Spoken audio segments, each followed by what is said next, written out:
मेरा बर्थडे था और ये था केक, ख़त्म हो गया सारा। और मैं 12 ईयर का हो गया था। और ये मैंने हैप्पी बर्थडे लिखा था। उसके बाद ये मेरा छोटा भाई आज मेरे साथ ही सोएगा।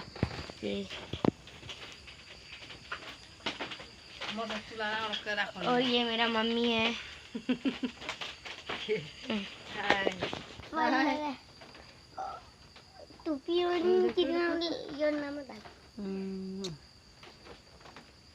पापा कहाँ गया? पापा दुकान में है, आएगा तो मैं आपको दिखा दूंगा। ये ले केक खिलाता हूँ। Happy birthday my son, happy birthday my son. Mummy ने मुझे नाक पे भी लगा दिया cake. Thank you guys, welcome for watching to bye.